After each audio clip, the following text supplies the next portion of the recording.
Assalamualaikum warahmatullahi wabarakatuh. Pertemuan kuliah yang kedua pada hari ini kita akan membahas tentang kajian ilmiah yang berkaitan dengan lingkungan atau pendeknya itu berupa kajian lingkungan ya. Di dalam kajian ilmiah yang berhubungan dengan lingkungan ini ada banyak macam, antara lain yaitu AMDAL dan UKL UPL. Jadi AMDAL adalah singkatan dari analisis mengenai dampak lingkungan. Ya. UKL UPL singkatan dari upaya pengelolaan lingkungan, dan UPL adalah upaya pemantauan lingkungan. Nah, namanya kajian ilmiah itu tidak berbeda dengan kajian ilmiah yang lain, mengikuti prosedur-prosedur ilmiah seperti orang melakukan penelitian. Kajian itu sama dengan penelitian. Jadi mulai dari identifikasi masalah, kemudian hipotesis, melakukan pengumpulan data, pengolahan, dan pelaporan, dan sebagainya. Seperti orang membuat skripsi biasa. Saudara-saudara sekalian, di dalam kajian ilmiah ini, kajian lingkungan ini, kita akan membahas mengenai pengertian AMDAL dan pengertian UKL-UPL. Kemudian peraturan yang terkait, kaidah sains atau kaidah ilmiahnya seperti apa, dan kemudian kita membicarakan masalah SKKL, yaitu surat keterangan kelayakan lingkungan. SKKL itu surat keterangan kelayakan lingkungan, yang ujung akhirnya itu untuk memperoleh izin lingkungan dari suatu rencana kegiatan. Jika kajian AMDAL dan kajian UKL ini tidak dilakukan, nanti sanksi apa yang harus dilakukan itu sudah ada. Sanksi yang dijatuhkan kepada pelaku kegiatan atau pemrakarsa. Saudara-saudara sekalian, kita mulai dengan pengertian AMDAL. AMDAL itu singkatan dari analisis mengenai dampak lingkungan. Bukan analisa ya, tapi analisis. Dalam bahasa Inggris, analysis ya. Analisis mengenai dampak lingkungan. Itu adalah suatu kajian mengenai dampak penting suatu usaha atau kegiatan yang direncanakan pada lingkungan hidup yang diperlukan bagi proses pengambilan keputusan tentang penyelenggaraan usaha atau kegiatan. Jadi ini sudah jelas, kata kuncinya adalah suatu kajian dampak penting. Ya, dampak penting ya, suatu kegiatan terhadap kondisi lingkungan. Ya, apakah lingkungan biotik maupun lingkungan abiotik. Ini berdasarkan Undang-Undang Nomor 32 Tahun 2009 Pasal 1/11, yaitu tentang perlindungan dan pengelolaan lingkungan hidup.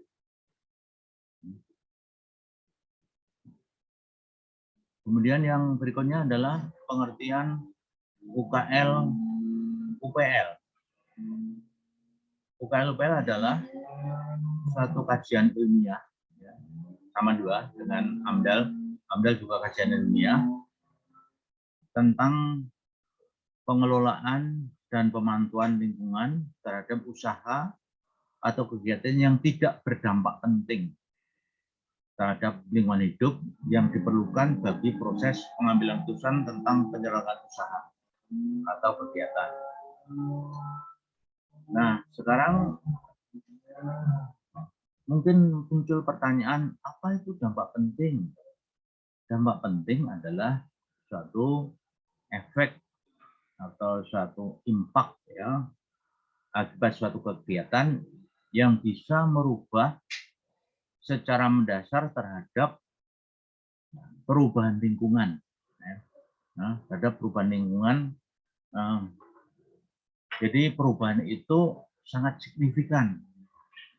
Itu adalah dampak penting. Tapi kalau perubahannya itu tidak menimbulkan dampak penting, maka kegiatan kajian lingkungan itu berupa UKL dan UPL. Upaya pengelolaan lingkungan dan upaya pemantauan lingkungan. Dari kata UKL, K itu sebenarnya kepanjangan dari kelola. Jadi kalau dilanjutkan sama dengan upaya pengelolaan lingkungan. Kalau P, pemantauan, itu sama dengan upaya pemantauan lingkungan.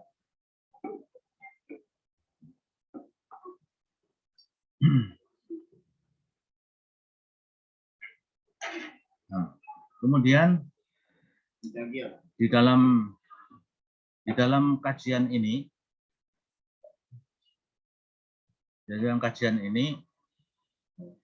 tentu didahului dengan pembuatan kerangka acuan atau term of reference. Kerangka acuan itu kalau seperti orang melakukan kajian ilmiah itu sama dengan orang membuat proposal, ya. Term of reference, ya.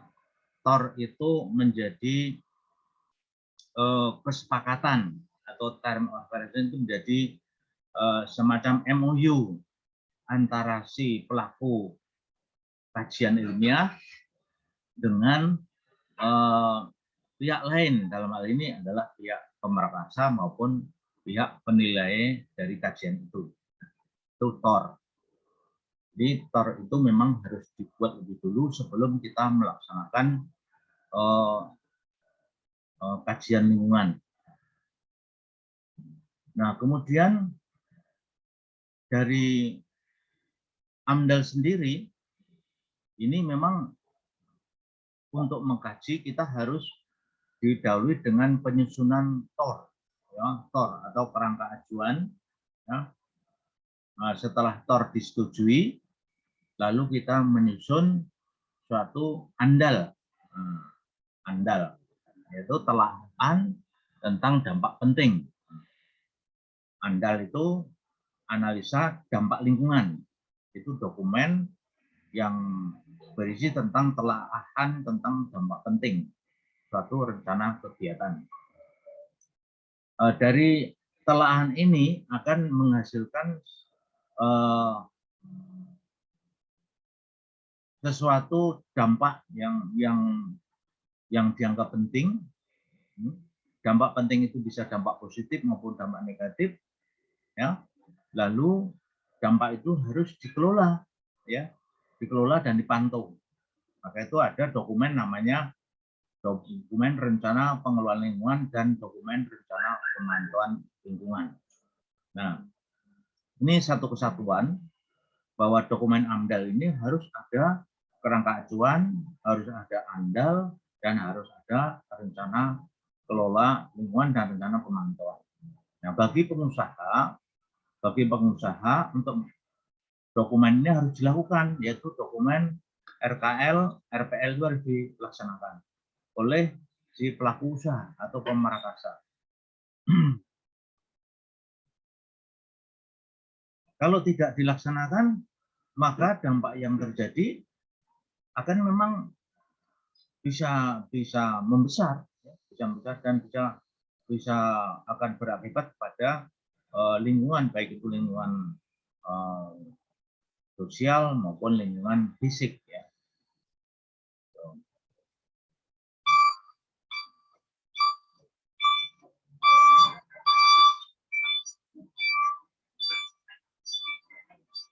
Kemudian perlu saya sampaikan bahwa kerangka acuan, dokumen kerangka acuan itu disusun oleh oleh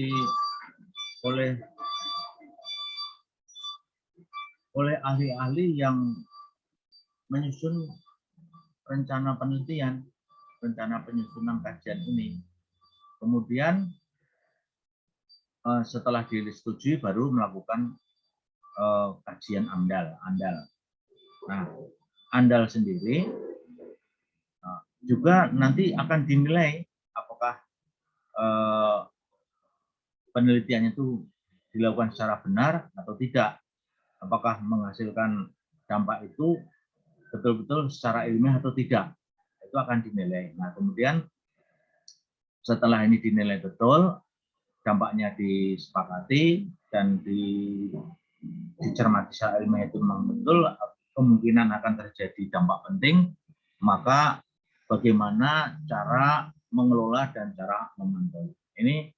Ini semua akan dikaji seperti orang penelitian itu diuji oleh tim penilai atau tim komisi penilai. Ada tim teknis, ada tim komisi penilai. Kalau penilai itu dari satuan kerja di kabupaten itu banyak satuan kerja ya. Jadi berbagai satuan kerja itu akan terkumpul untuk menilai dari kajian ini. Kalau tim teknis itu hanya terdiri dari ahli-ahli yang ada di lingkungan Badan Lingkungan Hidup atau BLH. Kemudian kita lihat seperti ini ilustrasinya. Ini ada gambar yang ini adalah gambar tentang kegiatan penambangan yang ada di sekitar perkampungan, ya, secara perkampungan. Tentu saja kalau ada kegiatan seperti ini akan dikhawatirkan akan menimbulkan dampak baik itu sosial maupun dampak fisik, ya, fisik apakah itu tanah, air, udara. Ini kekhawatiran itu, maka perusahaan yang ada ini, perusahaan tambang ini tentu harus dilakukan kajian, ya, kajian supaya dampak yang terjadi nanti bisa dikelola dengan baik dan tidak menimbulkan bencana. Saya kira seperti ini tentang posisi dari kajian ilmiah tentang lingkungan. Jadi suatu kegiatan itu baru direncanakan itu sudah ada kajian. Ya. Jadi memang ini kajian AMDAL itu dilaksanakan sebelum kegiatan itu dilakukan. Ya, kegiatan itu sebelum belum dilakukan sudah ada kajian ilmiahnya.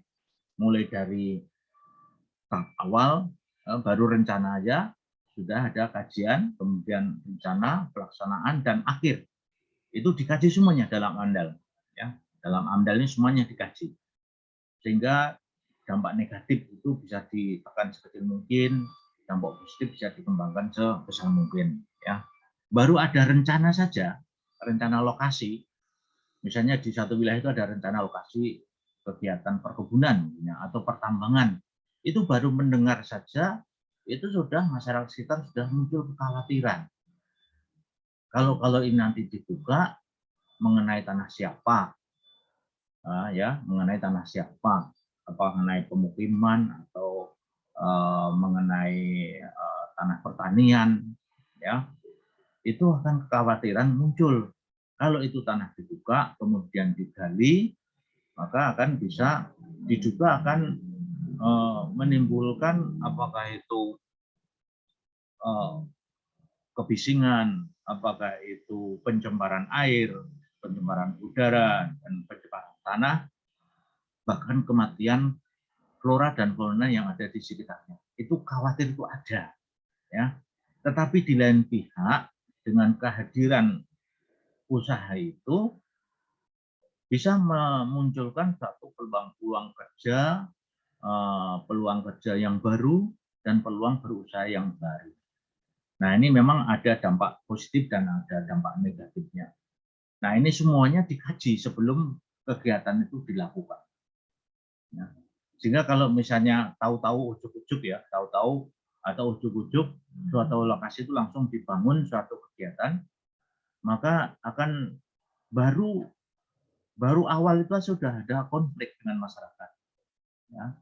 Nah, tapi kalau sudah ada kajian AMDAL, kemudian perusahaan melaksanakan rencana kelola dan rencana pemantauan ini, maka suatu kegiatan itu bisa berlangsung dengan lancar. Jadi itu tujuan ilmiah dari kegiatan AMDAL itu seperti itu. Nah, ini kalau misalnya dari kajian ilmiah itu sudah diketahui sebelum kegiatan dimulai, ya, maka apa yang harus dilakukan terhadap dampak itu, ya, dampak itu harus dikelola, ya, dikelola. Di mana mengelolanya, ya, agar supaya dampak negatif itu bisa dihilangkan atau bahkan dikecilkan, tapi dampak positif bisa didorong sebesar-besarnya, ya. Nah, saya kira masyarakat sekitar kita dalam kondisi yang saat ini, misalnya lapangan kerja menjadi berkurang, kemudian masyarakat pendapatannya umumnya rendah, kalau ada investor masuk, kemudian melakukan kegiatan penambangan, kegiatan apa saja yang berhubungan dengan lingkungan, itu tentunya akan harus dilihat, jangan hanya melihat positifnya aja, tapi harus dilihat negatifnya seperti apa. Karena dampak negatif itu bukan nanti akan berpengaruh kepada masyarakat maupun lingkungan yang hidup saat ini, tapi juga berpengaruh kepada nanti anak cucu kita di waktu yang akan datang. Itulah pentingnya kajian lingkungan. Jadi kajian lingkungan kapan dilakukan? Sebelum kegiatan itu dilakukan, ya. Sebelum dilakukan itu ada kajian ilmiah. Lalu nanti kalau sudah rencana kelolanya sudah matang, dampaknya sudah teridentifikasi, rencana kelolanya sudah matang, kemudian dinilai, dan setelah dinilai dan disetujui, maka ada muncul surat keterangan kelayakan lingkungan atau SKKL yang dikeluarkan oleh Badan Lingkungan Hidup setempat. Setempat itu kalau di tingkat kabupaten ya BLH tingkat kabupaten, ada juga yang Badan Lingkungan Hidup tingkat provinsi, ada juga. Nah, itu. Nah, kalau SKKL itu sudah dikeluarkan, maka diajukanlah kepada kepala daerah setempat, bupati maupun gubernur untuk mendapatkan izin lingkungan. Nah, kalau izin lingkungan sudah dikantongi, maka si pelaku usaha bisa memulai melakukan kegiatan usaha, ya, bisa melakukan kegiatan usaha.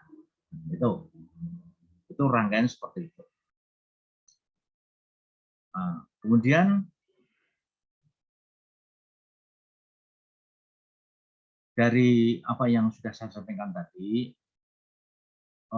dokumen AMDAL itu nanti akan mengidentifikasi memang dokumen yang bisa mengidentifikasi tentang dampak positif, dampak negatif terhadap rencana kegiatan. Kegiatan itu belum dimulai tapi sudah diketahui dampaknya. Kemudian bagaimana mengelola dampak, ya, itu dampak positif dikelola akan semakin besar, dampak negatif dikelola atau dicegah agar sekecil mungkin atau diminimalisasi. Atau dampak negatif memang sulit ya dihilangkan, tapi kalau ditekan sekecil mungkin saya kira bisa, ya, itu bisa. Kita justru berusaha seperti itu, meminimalisasi dampak negatif dan memaksimalkan dampak positif. Itu adalah teknik atau prinsip pengelolaan dampak. Di mana mengelolanya dampak itu adalah di sumber dampaknya. Sumber dampaknya. Kalau kita misalnya ada asap tebal mengeluarkan emisi yang luar biasa banyak, maka kelolanya adalah di sumbernya itu. Misalnya di genset atau di tempat mesinnya itu dikelola. Kalau misalnya terjadi kekeruan air, di mana mengelolanya adalah kali sumber. Sumbernya dari mana? Kekeruan itu bersumber dari pembuangan lumpur atau pembuangan air hasil galian tambang. Nah, hasil galian tambang itu biasanya ditampung pada suatu tempat yang namanya sedimen pond. Sedimen pond atau kolam pengendapan, itulah yang nanti yang dikelola di sedimen pond itu. Ya, sedimen pond itu dilakukan pengelolaan. Jadi di sumbernya. Ya. Kalau itu misalnya menimbulkan erosi, ya, erosi, misalnya habis pembukaan lahan untuk perkebunan, setelah dibersihkan, nah itu agar supaya tidak menimbulkan erosi permukaan, maka cepat-cepat ditanami dengan tanaman penutup tanah atau LCC, ya. Land cover crop, LCC, ya, tulisannya LCC, land cover crop. Ya, itu secepatnya agar supaya tidak terjadi erosi permukaan. Di tambang juga gitu. Kalau kita misalnya habis mengumpulkan tanah pucuk itu tanah topsoil itu kita kumpulkan, harus jangan dibiarkan. Dalam waktu sehari 2 hari harus segera dilakukan LCC, spreading atau penyebaran dari LCC itu supaya cepat tertutup oleh lapisan penutup tanaman penutup, ya, LCC, land cover crop.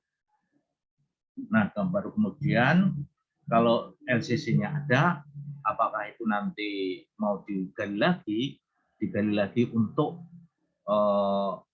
penanaman reklamasi, itu tidak ada masalah karena itu sudah aman dari LCC, tanaman penutup yang kita kumpulkan tadi sudah aman, tidak terjadi erosi. Nah, di AMDAL juga akan diceritakan. Di AMDAL itu diceritakan di dalam pengelolaan. Dampaknya mungkin kegiatan menimbulkan erosi. Oh, nanti kegiatan pengelolaannya seperti ini.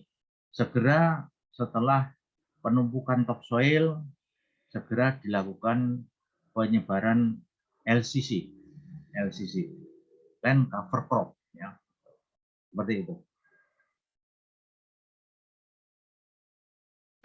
Kemudian yang terakhir dengan pemantauan. Nah, apakah pengelolaan itu efektif atau tidak? Itu dilakukan monitoring atau pemantauan. Jadi setiap bulan atau setiap 3 bulan itu tergantung dari apa yang dikelola. Ya. Itu bisa sebulan, bisa 3 bulan, bisa 6 bulan, ya, atau bisa tahunan. Ya. Itu adalah cara untuk pemantauan. Nanti kalau misalnya hasil pemantauan itu mengindikasikan bahwa dampaknya itu dampak negatifnya itu masih tinggi, maka ini sebagai bahan untuk perbaikan pengelolaan.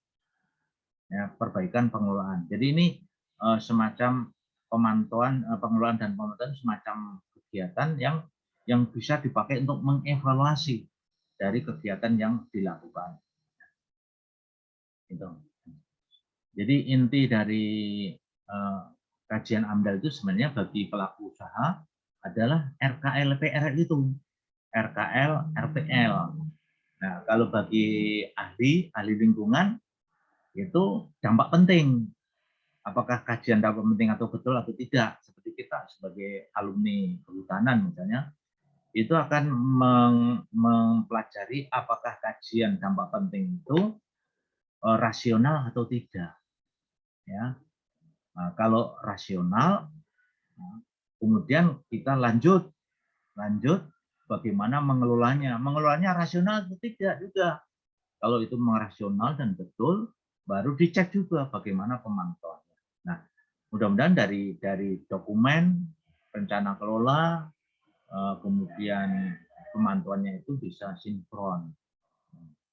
Nah, nanti kalau pelaku usaha itu melakukan pengelolaan atau tidak, melakukan pemantauan tidak, nanti ada pengawasan. Pengawasan dilakukan oleh aparat yang berasal dari dinas lingkungan hidup atau balai lingkungan. Nah, ini balai lingkungan hidup punya hak untuk menegur atau memperingatkan kepada petugas dari atau petugas atau pegawai dari badan lingkungan. Atau bisa memperingatkan memperingatkan kepada pengusaha pelaku usaha yang melaksanakan pengelolaan.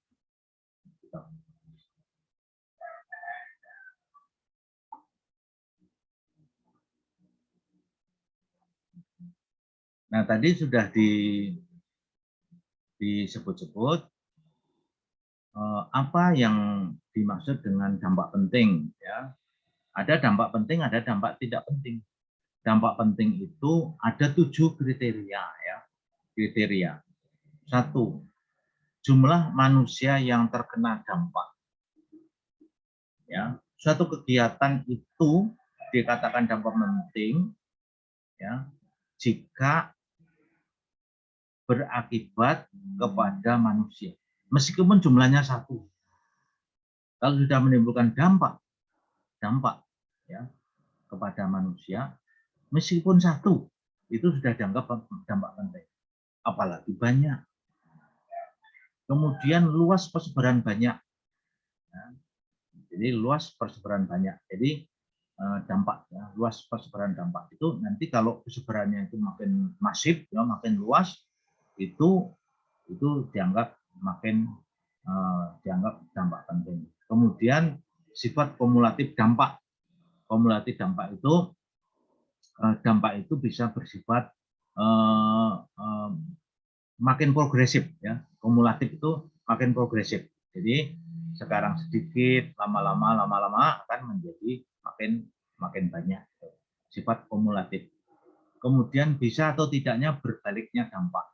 Nah, ini kalau misalnya suatu dampak itu dapat berbalik, itu bisa dianggap sebagai dampak tidak penting. Contohnya gini, suatu lahan yang setelah dibuka, itu kalau dibiarkan setahun nanti akan kembali menjadi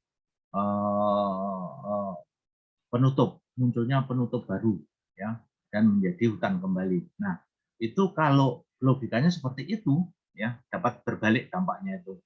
Misalnya kalau itu terjadi pencemaran air, misalnya keruh, nanti lama-lama dibiarkan menjadi tidak keruh, itu berbalik, ya, berbalik. Tapi kalau itu misalnya menimbulkan dampak yang berakibat pada kehidupan, air keruh lalu bisa mematikan kehidupan air, misalnya seperti ikan, bentos, ya, bentos ikan itu bisa mati. Nah, itu bisa disebut dengan dampak penting. Kemudian intensitas itu sifat kemasifan daripada dampak, gitu. Apakah terjadi secara masif atau tidak, itu intensitas dampak. Kemudian jumlah komponen lingkungan yang terkena dampak, makin banyak komponen, misalnya manusia, flora, fauna, kemudian udara, tanah, dan batu-batuan, itu makin banyak elemen lingkungan yang terkena dampak, itu dianggap makin penting. Kemudian yang terakhir adalah teknologi. Kalau teknologi tidak bisa mengatasi dari dampak itu, maka itu dianggap penting. Tapi selama teknologi itu masih bisa mengatasi dampak itu bisa membuat kegiatan tidak. Nah, dari sekian itu nanti disusun, kalau itu banyak terjadi komponen-komponen yang bisa menimbulkan dampak penting, maka itu dianggap dampak penting. Nah, ini saya kira pertimbangan apa yang disebut dengan dampak penting. Dampak penting adalah dampak yang bisa menimbulkan perubahan yang signifikan atau perubahan yang mendasar kepada komponen lingkungan. Nah, ini coba nanti ini ada beberapa pertanyaan yang bisa disampaikan dari pertemuan tadi itu. Kalau kita simpulkan itu bahwa kajian lingkungan itu tidak berbeda dengan kajian ilmiah yang lain. Jadi melalui proses kajian ilmiah. Saya ingin bertanya kepada saudara, nomor 1 adalah Ya, nomor 1 ini soalnya itu apa bedanya antara AMDAL dan UKL UPL? Apa bedanya antara AMDAL dan UKL UPL? Yang kedua,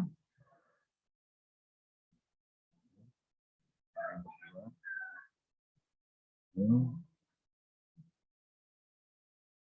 ada soal apa beda AMDAL dan UKL UPL. Yang kedua,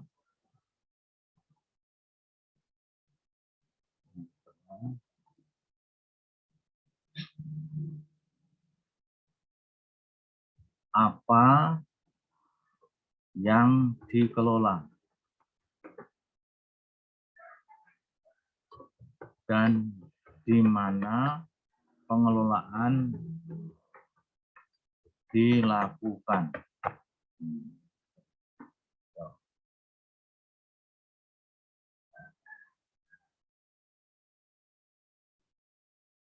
Lalu nomor 3 adalah kapan kajian lingkungan dilakukan. Ini ada 3 soal, ya. 3 soal supaya nanti dijawab ya.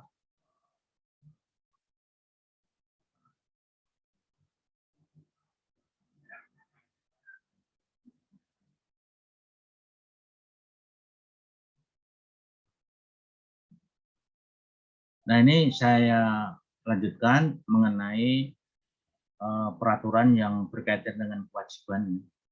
Ini ada peraturan perundangan yang berkaitan dengan kewajiban satu kegiatan usaha itu melaksanakan kajian AMDAL dan UKL-UPL.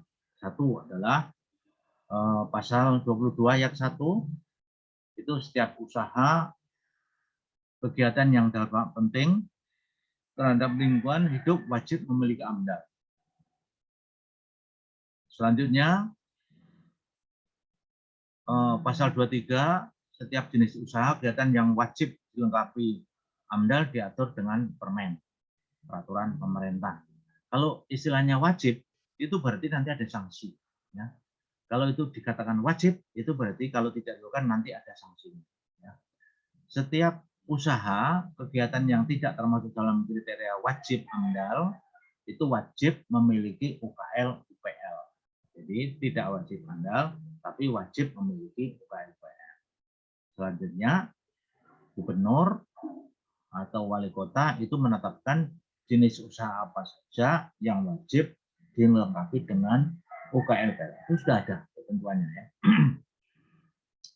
Yang berikutnya, kajian lingkungan jika kegiatan itu tidak wajib dilengkapi dengan AMDAL, tidak wajib dilengkapi dengan UKL UPL, maka wajib membuat SPPLH ya, atau SPK PPLH, atau SPK itu adalah surat ya, surat pernyataan kesanggupan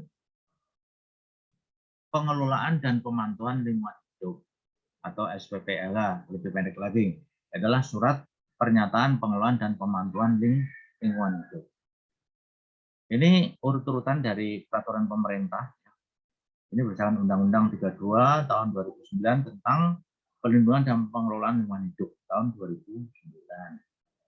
Nah, jadi pasal-pasalnya sudah jelas. Ini nanti kalau kewajiban ini tidak dilakukan, maka ada sanksinya sendiri bagi pelaku usaha. Ya, nanti ujung-ujungnya bisa berbuntut bahwa kegiatan itu bisa dihentikan oleh aparat pemerintah atau oleh aparat penegak hukum. Kita lanjut. Mengapa perlu AMDAL atau UKL UPL? Nah, kita tahu bahwa kajian lingkungan ini memang ujungnya nanti kita adalah menghasilkan izin lingkungan. Ya. Izin lingkungan ini bisa dikeluarkan oleh kepala daerah berdasarkan SKKL. SKKL yang dilakukan oleh Badan Lingkungan Hidup, surat keterangan kelayakan lingkungan hidup. Nah, SKKL itu didasarkan dari penilaian terhadap dokumen lingkungan, dokumen kajian lingkungannya itu. Jadi kalau dokumen kajian lingkungan dinilai, kemudian dikeluarkan SKKL, kemudian dari SKKL itu sebagai dasar pengajuan izin lingkungan kepada bupati maupun kepala daerah. Nah, dari izin itu yang sudah dikantongi, ini sebagai dasar untuk melakukan kegiatan bagi pelaku usaha. Pelaku usaha itu ada istilah yang baru ya, sekarang ini pelaku usaha. Kalau dulu itu disebut dengan pemerakarsa, ya, dulu disebut pemerakarsa. Sekarang pelaku usaha. Nah ini undang-undangnya sudah jelas ya. Setiap usaha kegiatan yang wajib memiliki AMDAL atau KLPL wajib memiliki izin lingkungan, itu sudah jelas. Ya. Kemudian izin lingkungan adalah izin yang diberikan kepada setiap orang yang melakukan usaha atau kegiatan yang wajib AMDAL atau OKLPL. Jadi OKLPL itu nanti ada izin lingkungan juga. Ya. Kemudian ini sebagai syarat memperoleh lisensi, ya, izin untuk membuka suatu usaha atau kegiatan. Nah, kemudian kita lanjutkan.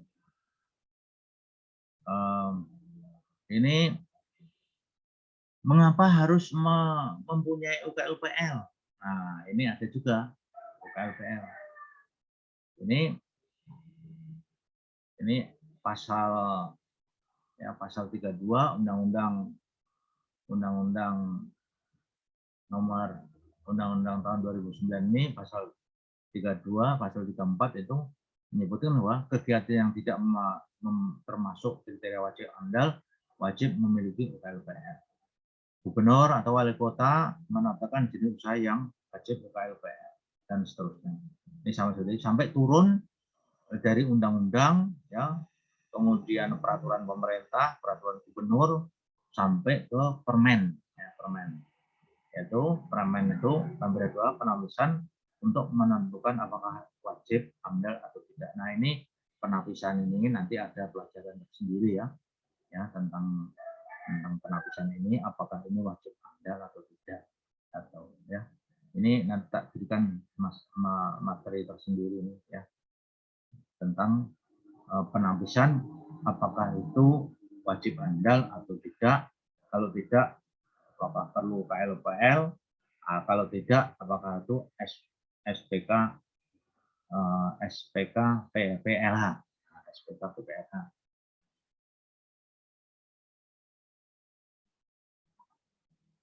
Kemudian sanksi. Tadi saya katakan bahwa karena itu wajib, maka ada ancaman atau sanksi yang harus dilakukan. Dalam Undang-Undang Nomor 3 Tahun 2009 itu sanksi ini bukan hanya pencabutan izin usaha atau pencabutan kegiatan usaha, tapi juga ada unsur pidana. Ya. Pertama, melakukan usaha atau kegiatan tanpa izin lingkungan, maka pidana 1 tahun, maksimum 3 tahun, atau denda 1 miliar. Denda 1 tahun atau pidana 1 miliar.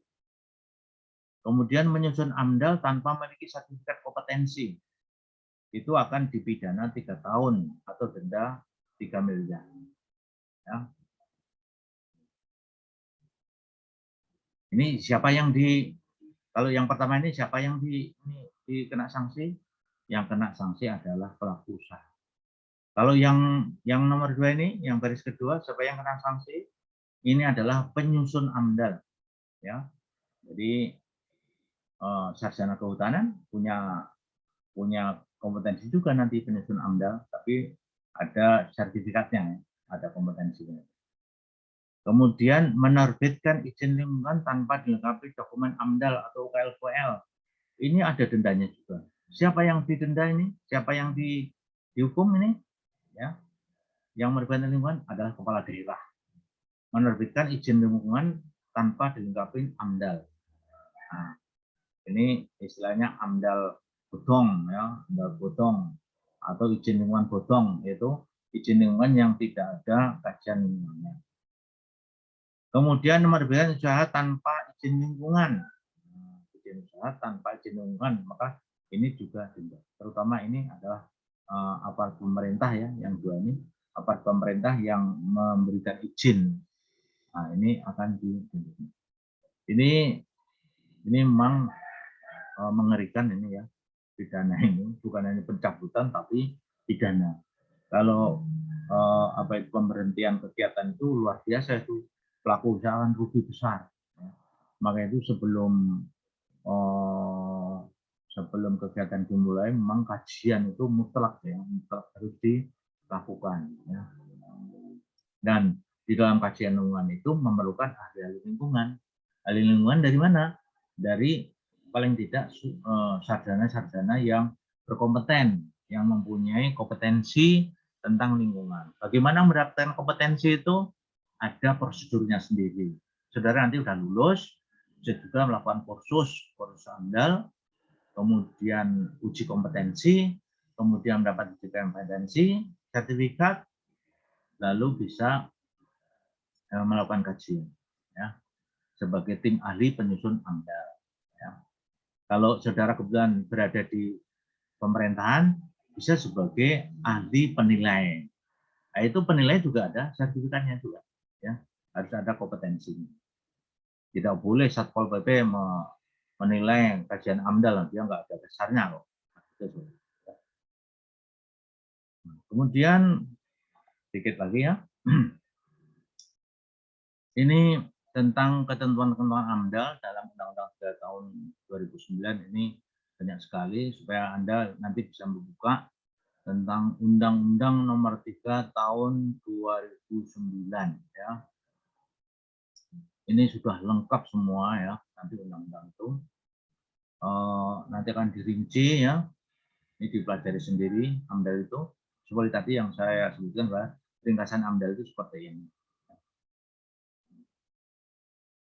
Kemudian yang terakhir saya berikan bahwa kriteria usaha atau kegiatan yang berdampak penting wajib dilengkapi dengan AMDAL adalah sebagai berikut. 1 adalah pengubahan bentuk lahan dan bentuk alam. Jadi kegiatan yang bisa mengubah bentuk lahan atau landform dan bentuk tanah alam itu landscape, landform dan landscape itu wajib dilengkapi dengan AMDAL.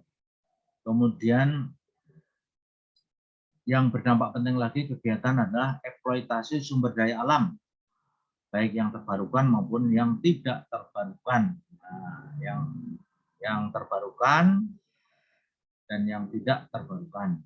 Kemudian proses dan kegiatan secara potensial dapat menimbulkan pencemaran atau kerusakan lingkungan hidup serta pemborosan dan kemerosotan sumber daya alam dalam pemanfaatnya. Itu juga, ya, itu juga berpotensi adanya dampak penting.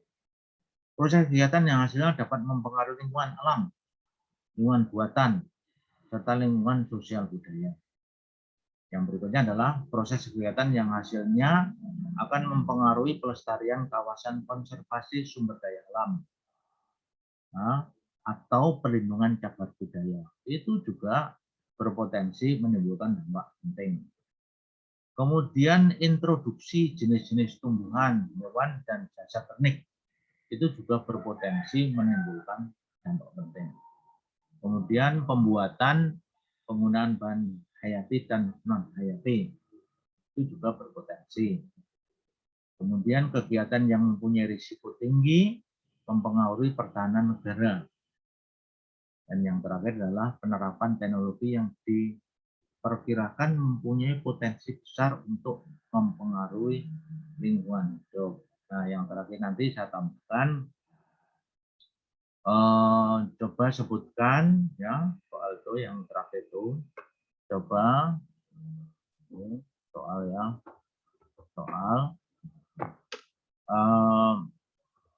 sebutkan yang saudara ketahui tentang sanksi. Sanksi itu bisa diberikan kepada siapa? Ya. Sanksi jika tidak dilakukan, jika tidak dilakukan AMDAL itu sanksi diberikan kepada siapa? Lalu berapa tahun? Ya. Sanksi kegiatan tanpa AMDAL.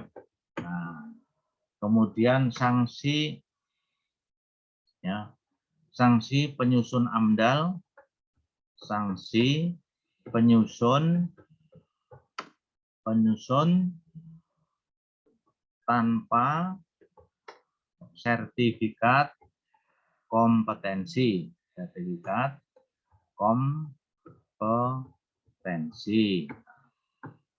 itu nanti di ya. Kemudian sanksi izin lingkungan tanpa AMDAL. Itu kepada siapa dan berapa tahun? Nah, ini tolong dijawab ya, ini ya. Saya kasih tanda merah.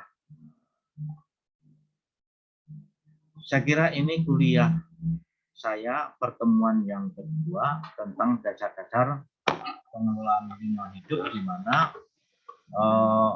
mata kuliah ini mencantumkan silabus tentang kajian lingkungan, ya, kajian ilmiah tentang lingkungan, baik itu AMDAL maupun UKLPOE. Ya. Nanti kita lanjutkan minggu depan pada acara dengan materi yang lain.